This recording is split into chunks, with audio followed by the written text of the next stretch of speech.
Education sector में आपको सब कुछ अपना कुर्बान करना होगा, क्योंकि आपने इंडिया से बाहर पढ़ाई की है। सेवा की बात करें, सोशल सर्विस तभी हो पाएगी जब आपके जेब में कुछ रहेगा। इस समय में जो गरीब परिवार के बच्चे हैं, किसान परिवार के बच्चे हैं, वो परिवार एजुकेशन की इम्पोर्टेंस को समझ रहे हैं कि भाई हम तो नहीं पढ़ा पाए, हमारा लड़का तो पढ़ ले, ठीक। बच्चों को क्लास में खुराक भी देने की जरूरत पड़ती है क्या? हमारे यहाँ के बच्चों की क्वालिटी अलग है, हम अलग मिट्टी के बने हैं। एजुकेशन सिस्टम जो पूरी दुनिया को एजुकेशन सिखाया, जो फाउंडेशन ही रखा, उस जब तक डंडा लागत नहीं तब तक विद्या आवत नहीं। कुरेद के मैं शब्द बोलूंगा, क्योंकि सीधे वो नहीं बच्चे बताते हैं, डरते हैं। सारे बच्चे टॉप नहीं हो सकते, हर बच्चा उस रैंकर के लायक नहीं बन सकता, ये हकीकत है।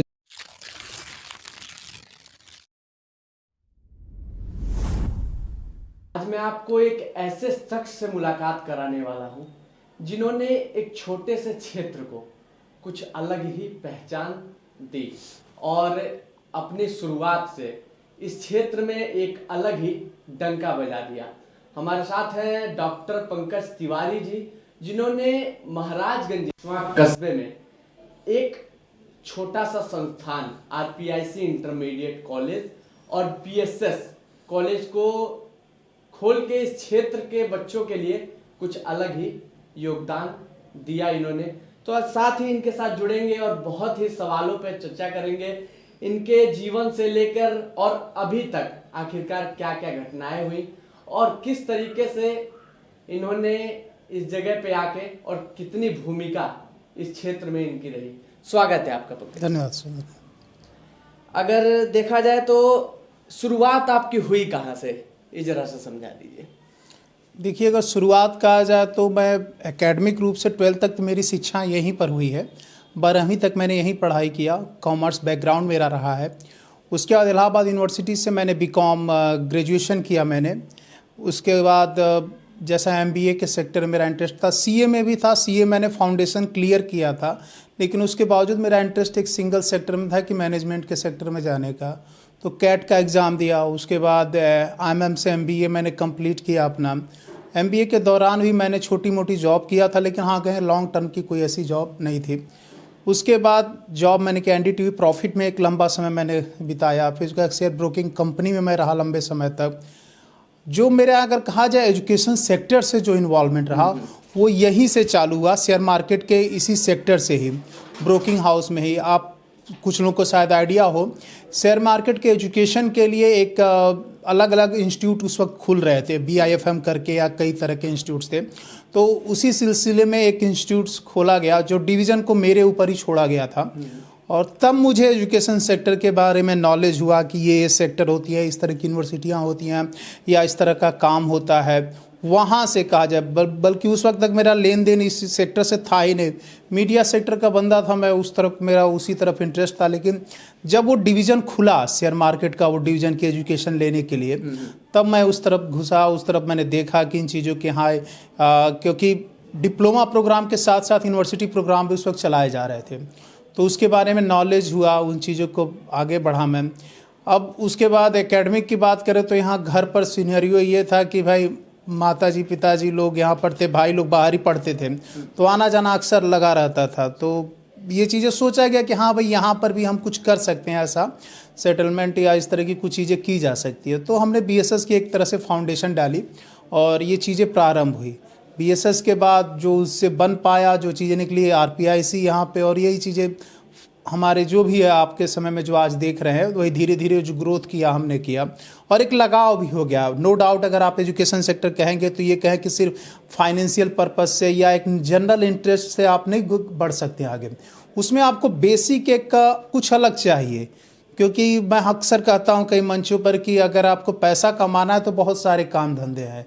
आज के समय में आप 10 रुपए का माल किसी जगह से उठाइए, आराम से आप 20 रुपए में बेच सकते हैं। लेकिन एजुकेशन सेक्टर में आपको सब कुछ अपना कुर्बान करना होगा, क्योंकि बच्चों का एक तरह से सिर के बाल से पैर के नाखून तक सब कुछ आपको A to Z देखना है। उसके अलावा बहुत सारी प्रॉब्लम झेलनी पड़ती है, थोड़ी बहुत नहीं बहुत चीज़ों का डर रहता। तो यहीं से प्रारंभ हुआ, धीरे धीरे चीज़ें आगे बढ़ी। आरपीआईसी का चला, आरपीआईसी में बहुत अच्छी हमारी किस्मत भी कहें, बच्चों का युग, अच्छे बच्चे भी हमें मिले और नो डाउट सबसे बड़ा कंट्रीब्यूशन मैं हमेशा मानता हूँ एजुकेशन सेक्टर में टीचर्स का, क्योंकि मैनेजमेंट चाहे कितना भी अच्छा हो, अगर अच्छे टीचर्स नहीं हैं तो हम कुछ नहीं कर पाएंगे इस सेक्टर में। तो टीचर्स का बहुत बड़ा कंट्रीब्यूशन रहा, वैसे टीचर्स मिले और उन टीचर्स की बदौलत ऐसा रहा कि पहली ही बार में हमारे यहाँ से स्टेट में रैंक लाने वाले बच्चे निकले। धीरे धीरे हमने एकेडमिक थोड़ा कॉन्फिडेंस बढ़ा, क्योंकि ज़रूरी है कि अगर आप कोई चीज़ खोलते हैं, कोई चीज़ प्रारंभ करें, अगर आपको बूस्ट एक मिल जाता है कि हाँ आप सफल हो रहे हैं, लोगों में पहचान जा रही है, तो आप और अच्छा कर पाते हैं।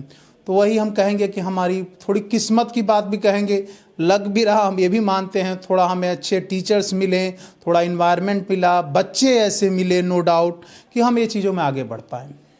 पंकज जी, कुछ जिंदगी की शुरुआत आपसे की है, तो कुछ ये जानना चाहेंगे घर का बैकग्राउंड शुरू से, जब आप बचपन होगा आपका, तब बैकग्राउंड किस तरीके का था? क्या गरीबी देखनी पड़ी या फिर कुछ बहुत उस तरीके से जूझना पड़ा, कुछ ऐसा भी था क्या? क्योंकि जानना बेहद जरूरी है लोगों को ये चीज़। जी बिल्कुल, मैं ये नहीं कहूँगा मैं बहुत गरीब परिवार से था, ऐसी सिचुएशन हमारी नहीं रही कि मैं उसे किसी कहानी में तब्दील कर दूं कि मेरी ऐसी। हम ठीक ठाक परिवार से थे, पिताजी की सरकारी नौकरी थी, ठीक है, और हमें ऐसी कभी इतनी बुरी स्थिति कोई नहीं देखनी पड़ी। हाँ, लेकिन अब कंपेयर करेंगे आज की स्थिति और तब की स्थिति में तो बहुत बड़ा अंतर था, नो डाउट, ठीक है। लेकिन हमें हमारे पेरेंट्स ने कभी किसी चीज़ की कमी नहीं होने दी जीवन में। आज तक जहाँ चाहा मैंने पढ़ने के लिए जो चीज़ें हमारी इच्छाएं हुई वो हमें मिली, हम तीनों भाइयों को मिली। हम तीनों भाइयों में से किसी को मैं ये नहीं कह सकता कि पेरेंट्स ने कोई कमी होने दी। हमें हमेशा पूरा सपोर्ट मिला, जो हम करना चाहें हमें करने दिया गया। वरना उस वक्त 2005-7 की बात मैं कर रहा हूँ, MBA करना, आप जा करके 3.5-4 लाख रुपया दे करके बच्चे को MBA कराएं, ये बहुत कम परिवार करते थे, क्योंकि एक ट्रेंड था कि भाई BA वगैरह करा दो, आप कहीं सरकारी नौकरी, ये टीचर्स वगैरह का दिलवा दो, काम हो जाएगा।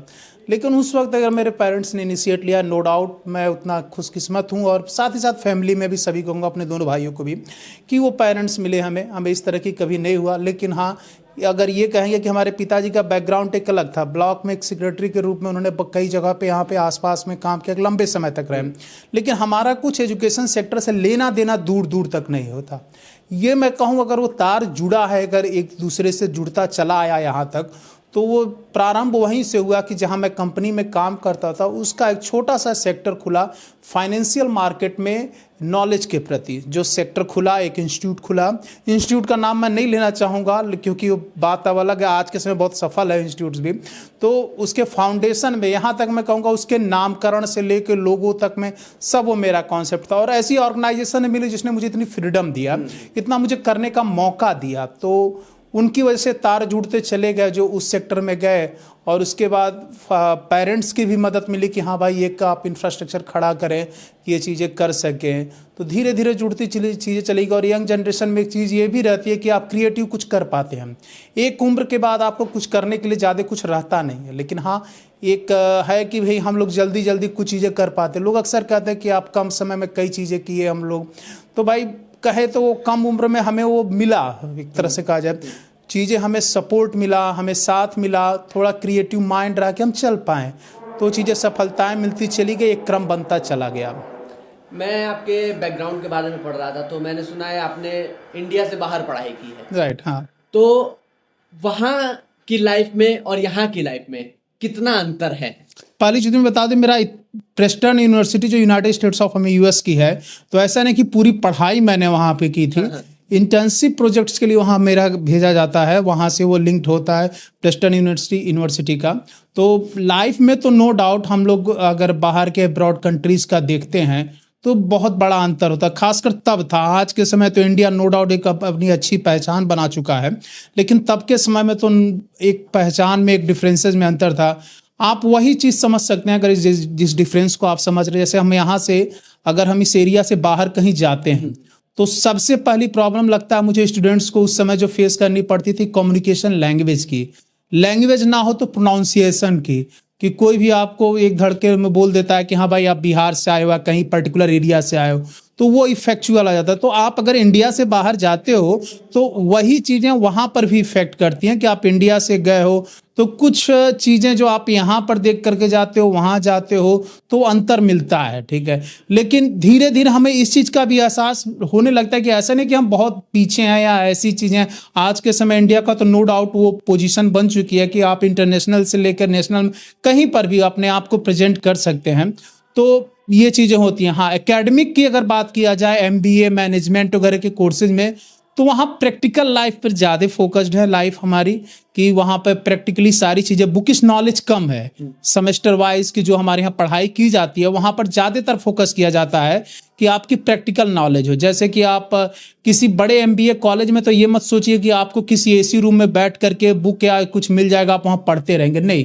आपको प्रैक्टिकली मार्केट में भी जाना पड़ता है, ग्राउंड लेवल पे वर्क करना पड़ता है, तभी आप चीज़ों को सीख पाते हैं, समझ पाते हैं। अब इसीलिए एकेडमिक में आप अगर 4 साल गुजार रहे हैं और 2 साल अगर आप प्रैक्टिकल लाइफ में कहीं पे वर्क कर लेते हैं तो बराबर इक्वल माना जाता है। तो वो अंतर आपको वहाँ पर भी देखने को मिलता है लोगों में ये चीज़ों के। लेकिन सोच की कही जाता है, अगर सिंगल अगर एक वर्ड में अगर इसको पिरोना हो इस बात को तो आप कह सकते हैं एक थॉट की, जो सोच का अंतर होता है यहाँ पर वहाँ पर, और धीरे धीरे मुझे लगता है कि वो अब सिमिलर होता जा रहा है। अगर देखा जाए तो उत्तर प्रदेश के नेपाल से महाराजगंज जिला सटा जी, हुआ है। हाँ। और महाराजगंज जिले का एक छोटा सा कस्बा है सिसवां। राइट। यहाँ पे एक शिक्षा की अलग अलग तरीके से जगाने में कितना चुनौती भरा ये रहा। सबसे बड़ी चीज तो वही मैंने जो अभी थोड़ी देर पहले कहा कि सोच की बात है। अंतर लोग एक्सेप्ट करना बहुत जल्दी नहीं एक्सेप्ट करते हैं इस चीज को कि कोई चीज यहाँ पर मिलेगी, जो आज के समय में भी है। आज के समय में भी आप देखिए, अगर आप कहें कि बच्चों को कहा जाए कि मतलब यहाँ पे सारी सुविधाएं मेडिकल या इंजीनियरिंग या कुछ मिल जाए, उन तो बच्चे ज़्यादातर कोशिश करते हैं कि बाहर जाने का, और पेरेंट्स भी इसके अकॉर्डिंग ही काम करते हैं। आज भी जैसे आप स्कूलिंग में कहें, जिस चीज़ को हम लोग सबसे ज़्यादा फेस करते हैं वो क्या होता है कि बच्चा 10 तक पढ़ाई किया, फिर उसके बाद कोटा सीकर या कहीं अन्य जगहों पे जाने का सोचने लगता है तैयारी करने के लिए। तो कितने बच्चे सफल होते हैं, मुझे तो नहीं लगता। इस मामले में थोड़ी मेरी अलग राय है कि जितने बच्चे कोटा या सीकर जैसी जगह पे जाते हो, अगर खासकर अगर सिसवा में भी आ जाएं तो उससे अच्छा सफलता रेशियो हो जाएगा। जिस तरह का कचरा वहाँ जमा रहता है, मैं तो साफ बोलता हूँ वर्ड के, अगर किसी पेरेंट्स को अगर भेजना हो तो जाइए आप 1 हफ्ते पहले वहाँ पर रह करके आइए। तो यहाँ का एरिया ऐसा नहीं है कि हम लोग बहुत पिछड़े हुए हैं, बहुत पुराने हैं या ऐसी सोच का अंतर है, ऐसा कुछ नहीं है। प्रॉब्लम सबसे बड़ी क्या है, हम उसे एक्सेप्ट नहीं करते हैं कि ये चीज़ हमारे आसपास हो सकती है। हमारे यहाँ का बच्चा यूं ही क्लियर कर, देखिए जैसे मैं अपने स्कूल की बात, यहाँ से कई बच्चे डायरेक्ट दिल्ली IIT गए, पटना IIT गए, ठीक है। तो वह ये ज़्यादातर गार्जियंस को एक्सेप्ट नहीं होता कि हाँ भाई यहाँ से डायरेक्ट चला जाएगा, उसको तो कोई कोचिंग चाहिए, कोई बड़ा इंस्टीट्यूशन चाहिए। तो ये सोच का अंतर जरूर है कि हम लोग जल्दी उसको पचा नहीं पाते हैं, एक तरह से कहा जाए वर्ड में, कि हम उसे एक्सेप्ट नहीं कर पाते हैं कि हाँ भाई हमारे आसपास कुछ चीज़ें ये हो सकती हैं, एजुकेशन जैसी चीज़ हमें एक अच्छी क्वालिटी में मिल सकती है। बल्कि मैं ये कहूँ कि हमारा जो एरिया है, ये महाराजगंज जनपद की बात करूँ मैं, सिसवा बाज़ार, खासकर सिसवा बाज़ार में हर तरह के स्कूल इंस्टीट्यूशंस हैं। मैं अपनी बात नहीं कर रहा, मैं सबकी बात कर रहा हूँ, हर तरह के रेंज के हैं। आपको जहाँ पर जो योग्य, जिस तरह की आपकी काबिलियत है, जिस तरह का आपकी फाइनेंशियल स्टेटमेंट्स कहता है आपको, उस स्तर के भी स्कूल हैं। तो आपकी जहाँ इच्छा हो वहाँ पर आप पढ़ा सकते हैं। लेकिन अब ये बनते बनते ये समय लगा। अब चैलेंजेज इसमें सबसे बड़ा तो यही था कि उस सोच को बनाना कि हाँ भाई यहाँ पर भी कुछ चीज़ें मिल सकती है, यहाँ पर भी वो चीज़ें हो सकती हैं जो आप बाहर देखते हो, बाहर सोचते हो। तो वो एक सबसे बड़ा स्ट्रगल था। नो डाउट कंपटीशन बहुत है। सेकेंडरी बात अगर खुल करके कहा जाए, हमारे इस क्षेत्र में बहुत सारे स्कूल या कॉलेज बहुत बड़ी संख्या में है। महाराजगंज में कहा जाए सबसे ज़्यादा क्वांटिटी अगर स्कूल या इंस्टीट्यूशंस के तो यहीं पर है। तो स्ट्रगल भी है। और ये बिजनेस का तो भाई रूल है कि कोई कुछ भी करे तो थोड़ी टांग खींचना बनता है। तो वो भी एक सच्चाई है कि उसको भी हमने फेस किया है। लेकिन धीरे धीरे चलता है, हर चीज़ें चलती हैं, एक सोच बदल रही है, चीज़ें हो रही हैं। अच्छा है, कुछ बुरा नहीं है इसमें। पंकज जी इतना खुल के कैसे बोल पा रहे हैं इस क्षेत्र में, क्योंकि आपने कहा कि कंपटीशन बहुत है। हाँ। और एक तरीके से अगर देखा जाए तो ये कमाई का जरिया भी है, तो इस तरीके की चीजें खुल के कैसे बोल पा रहे हैं इतना? हाँ, नहीं, खुल के बोलने की वजह देखिए सच्चाई है, ये ऐसा नहीं है। मैं अगर देखिए, अगर बात कहा जाए, आप समाज सेवा की बात करें, सोशल सर्विस तभी हो पाएगी जब आपके जेब में कुछ रहेगा। ठीक है, ये भी एक सच्चाई है। आप चाहे कुछ भी करें, जितने एनजीओज भी काम करते हैं आज के समय में, अगर कुछ फाइनेंशियल उनके रिसोर्सेज नहीं रहेंगे, भाई उनको भी अपना घर परिवार चलाना है। तो एजुकेशन सेक्टर भी ऐसा है। हो सकता है कोई 20 रुपया कमा रहा हो, ये 5 रुपया इससे एक पर्टिकुलर सेक्टर में मिले, लेकिन हर एक का फाइनेंशियल जरूरी होता है। अगर वो नहीं करेगा तो उसमें बेहतर नहीं दे पाएगा। आज के समय गार्जियन को ये नहीं चाहिए कि अच्छा टीचर ही हो, सब चाहिए उसे। आज के समय उसे इन्वायरमेंट चाहिए, कम्युनिकेशन चाहिए, एक का फ्यूचर ग्रोथ चाहिए, हर एक चीज़ चाहिए जो वो देखता है। चाहे वो आपको साइंस देखता है, रोबोटिक्स देखता है, एआई देखता है, कुछ भी देखता है, उसको चाहिए कि उसका बच्चा उसमें आगे बढ़े। तो अगर हमें उसको देना है वो सब कुछ, तो भाई अगर जेब में पैसे नहीं रहेंगे तो हम कैसे करेंगे आखिर? ठीक है, तो भाई एक कहा जाता है ना कि गुर्बत में ये सारी चीज़ें नहीं होती हैं। तो भाई अगर उससे निकलेंगे नहीं तो हम कैसे करेंगे उनके लिए कुछ बेहतर? तो ये सच्चाई है, चाहे हम उसको कहीं बोलें या ना बोलें, लेकिन ये जरूरी है कि अगर हमारी जेब में अगर 10 रुपया रहेगा तभी हम कुछ 8 रुपया खर्च कर पाएंगे। जब हमारे पास कुछ नहीं रहेगा तो हम जितना अपने सिंपैथी दिखा लेंगे, पेरेंट्स उस तरफ नहीं मूव करेगा, क्योंकि पेरेंट्स को चाहिए अपने बच्चे का फ्यूचर। और ये देखिए एक सच्चाई है, थोड़ा सा मैं लीक से हट के आपने जो सवाल पूछा उससे बताऊं। आज के समय में जो गरीब परिवार के बच्चे हैं, किसान परिवार के बच्चे हैं, वो परिवार एजुकेशन की इम्पोर्टेंस को समझ रहे हैं। मुश्किल से कहीं से भी अरेंज करके वो पैसे अरेंज करके फीस देते हैं, वो बच्चों को पढ़ाना चाहते हैं। सिंगल स्टेटमेंट हम लोगों को अक्सर सुनने में मिलता है उन पेरेंट्स के मुंह से कि भाई हम तो नहीं पढ़ा पाए, हमारा लड़का तो पढ़ ले। ठीक है, तो ऑब्वियस सी बात है कि वो जो वो खुद नहीं कर पाए हैं वो अपने बच्चों को देना चाहते हैं वो। लेकिन आप अगर मिडिल क्लास में देखें तो वो रेशियो बहुत बिगड़ता जा रहा है। उनको केयर नहीं है कि अरे ठीक है बच्चा पढ़ रहा है तो पढ़ रहा है। क्योंकि हमारे यहाँ देखिए स्कूल में ऐसा नहीं कि बहुत हाई फैमिली के या ऐसे ही बच्चे आते हैं, हर तरह के बच्चे हैं। क्योंकि फीस भी हमने उस अकॉर्डिंग अपना सिमिलर रखा है कि हर तरह के बच्चे उसे अफोर्ड कर पाएँ, वो आ सकें, वो अपनी एकेडमिक एजुकेशन ले सकें। तो उस अकॉर्डिंग बच्चे आते हैं और इन चीज़ों के बदलाव भी देखने को मिल रहा है। जो मैं इस पॉइंट को कह रहा था कि ग्रामीण क्षेत्र के बच्चे जो हैं वो अब आगे बढ़ रहे हैं, वो इम्पोर्टेंस समझते हैं। क्योंकि हमारे स्कूल में देखिए स्टार्टिंग से लेकर अभी तक जितने फर्स्ट रैंकर्स आए हैं, जिन्होंने स्टेट में रैंक बनाया है, कोई इतने बड़े परिवार से नहीं है। कोई साइकिल पंचर बनाने वाला है, कोई कहीं कुछ है कहीं कुछ है।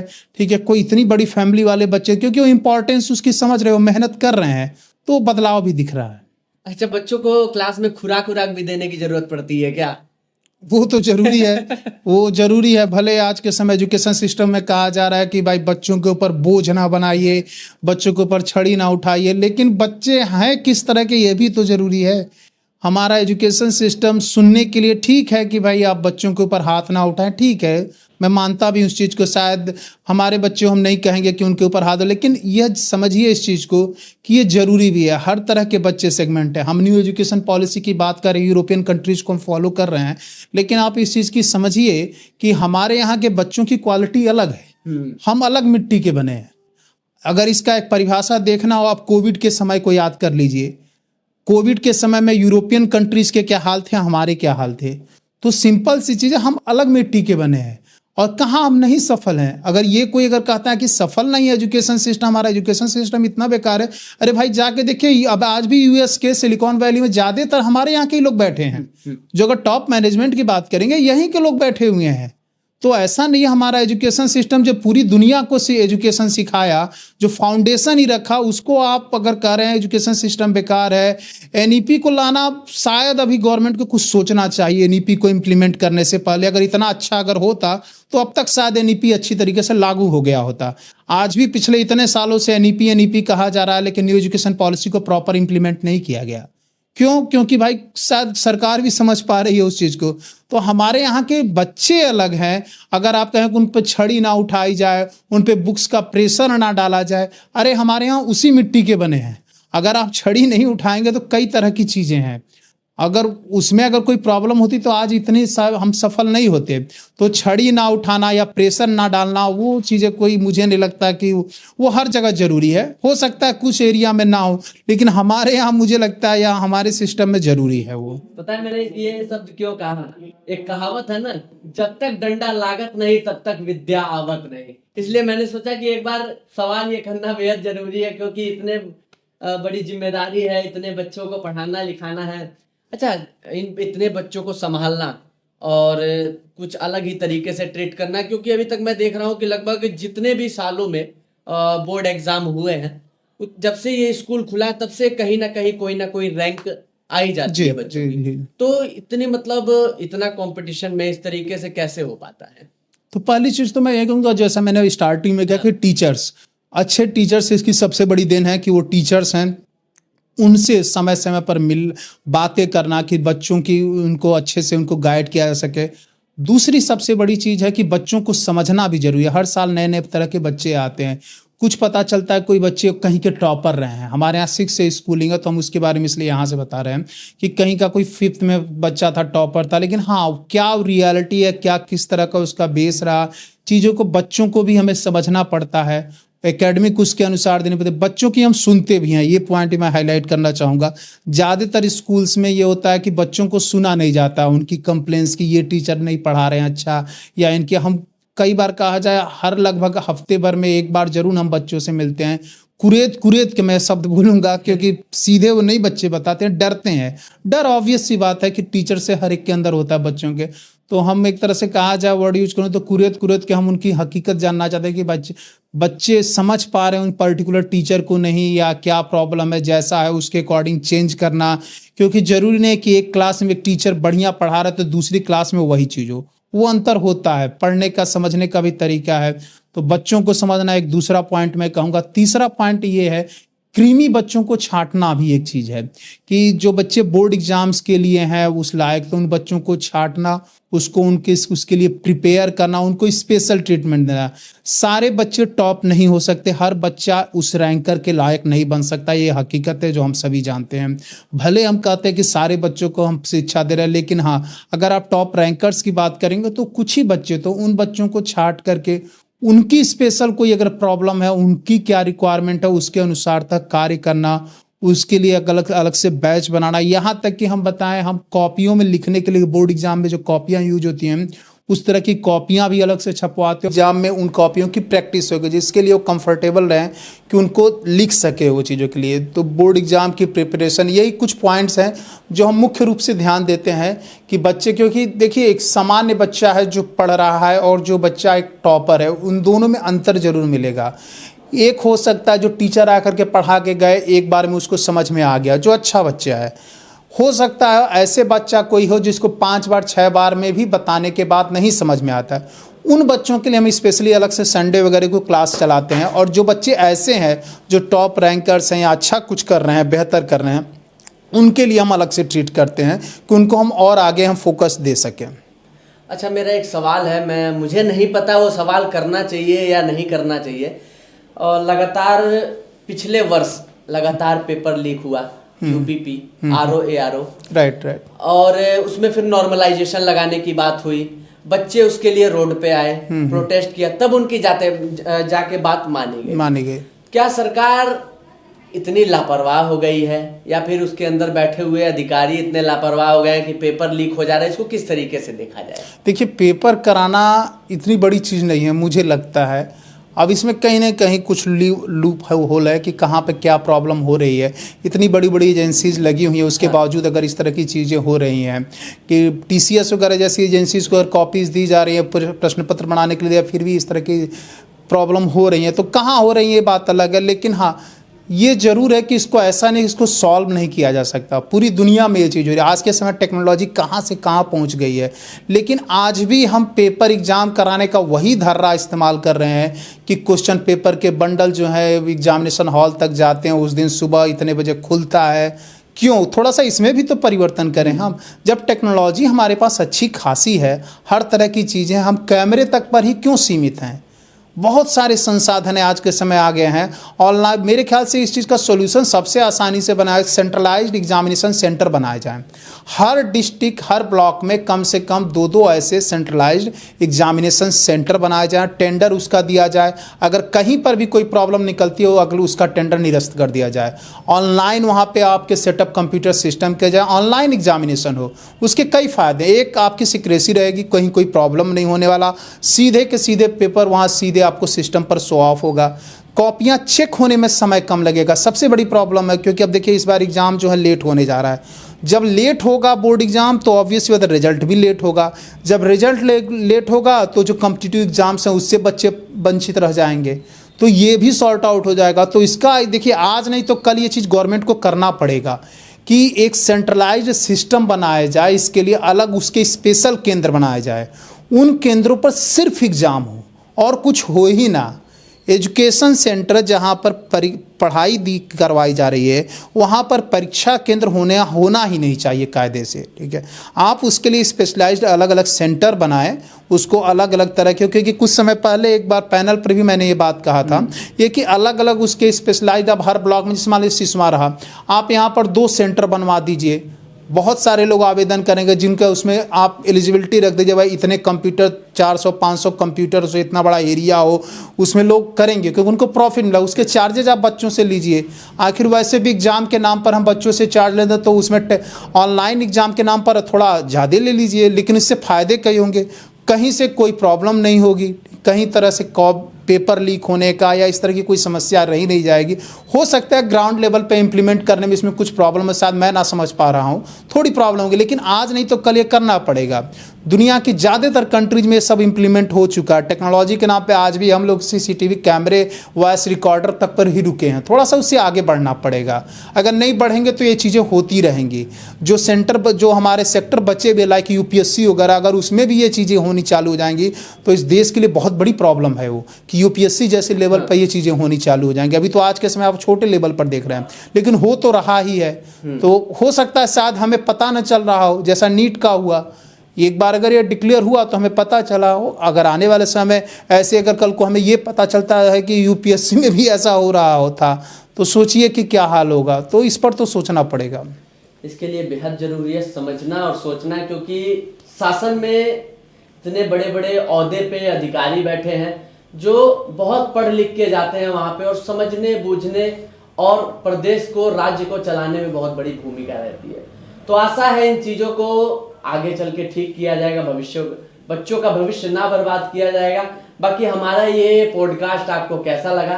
अगर आपको अच्छा लगा तो हमें कमेंट सेक्शन में आके जरूर जवाब दीजिएगा। इस तरीके की तमाम पॉडकास्ट और वरिष्ठ लोगों के पॉडकास्ट आपके सामने लाते रहेंगे। बाकी आपकी क्या राय हमें कमेंट सेक्शन में जरूर बताइएगा।